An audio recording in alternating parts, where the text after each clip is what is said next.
Next, time for our first great local guest and to hear about the 40th anniversary for Nottingham's Music for Everyone charity, an organisation trying to change lives through performances and developing talent. And to celebrate the 4 decades year mark, a music festival event is being held at Nottingham's Albert Hall, bringing over 300 performers from the organisation's Daytime Voices to a concert orchestra.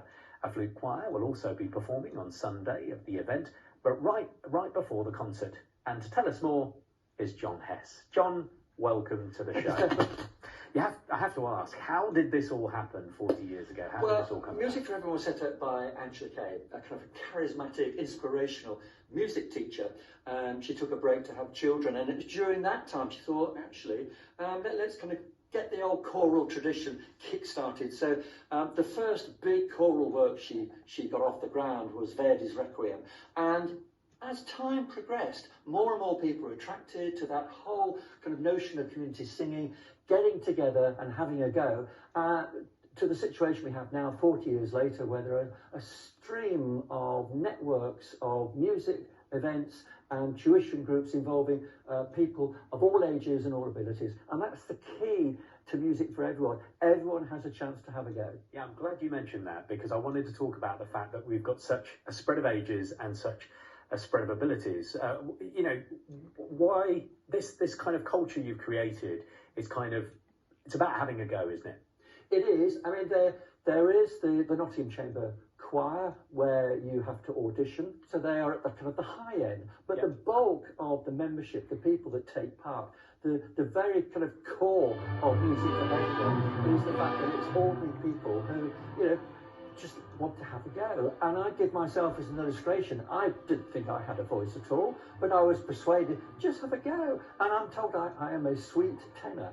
And somewhere in here, above the diaphragm, the voice emerges. And the key to its success is that when a piece of work is chosen for the big festival course, which we have at the end of January, we go from scratch to performance. So we have a weekend of intense rehearsal, then the final rehearsal with an orchestra, and then the performance in the evening. But the key to it is that we're sent a CD where Angela Kay, our music director, goes through each piece. So it's almost like a kind of a remote open university approach to how we kind of prepare and get together.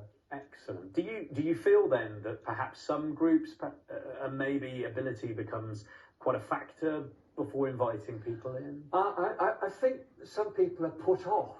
I mean, the moment I mentioned Verdi's Requiem, there must be some people at home thinking, oh my goodness. Yeah. It is music. And at the core of music is the encouragement for people to sing. And it's very good for the soul. I mean, I can assure you, Stefan, if you were to sing, and then you're joined by 300 other people, you know, sopranos, tenors, basses, altos, it's really good for the soul and for the well-being. And I think that's part of the message that Angela and the organisation has wanted to get across these last 40 years or so, is that it's just great fun. It's great fun, great camaraderie. So tell us, are there tickets left for the event, and where can people find out more about the event? It's next weekend. There are 2 very distinctive events at Nottingham's Albert Hall. On the Saturday, it's very much about youth, young people having a go, young people kind of taking part, whether they want to sing or play an instrument. And we're very fortunate to have, in effect, a kind of an alumni of Music for Everyone, Sam Sweeney, who is one of the country's top kind of folk stars. He was described, well, he's been nominated 4 times and was winner a few years ago of the Musician of the Year for the BBC Radio 2 Folk Awards. And he was described as Britain's premier fiddler. And Sam is just fantastic. We are so fortunate to be able to bring him back to Nottingham, where he's going to be coaxing and cajoling and getting the young people there, inspiring them to kind of go through a number of pieces and then perform. So yeah, the tickets are available and you can take part. Brilliant. And then on the Sunday... Well, unfortunately, we're running out of time because your enthusiasm is kind of... Tickets are available for that too. Yes. Sunday, Albert Hall. Thank you very much for coming in, John Hess. You can find out more about it online right now. That's all we have for the moment. Back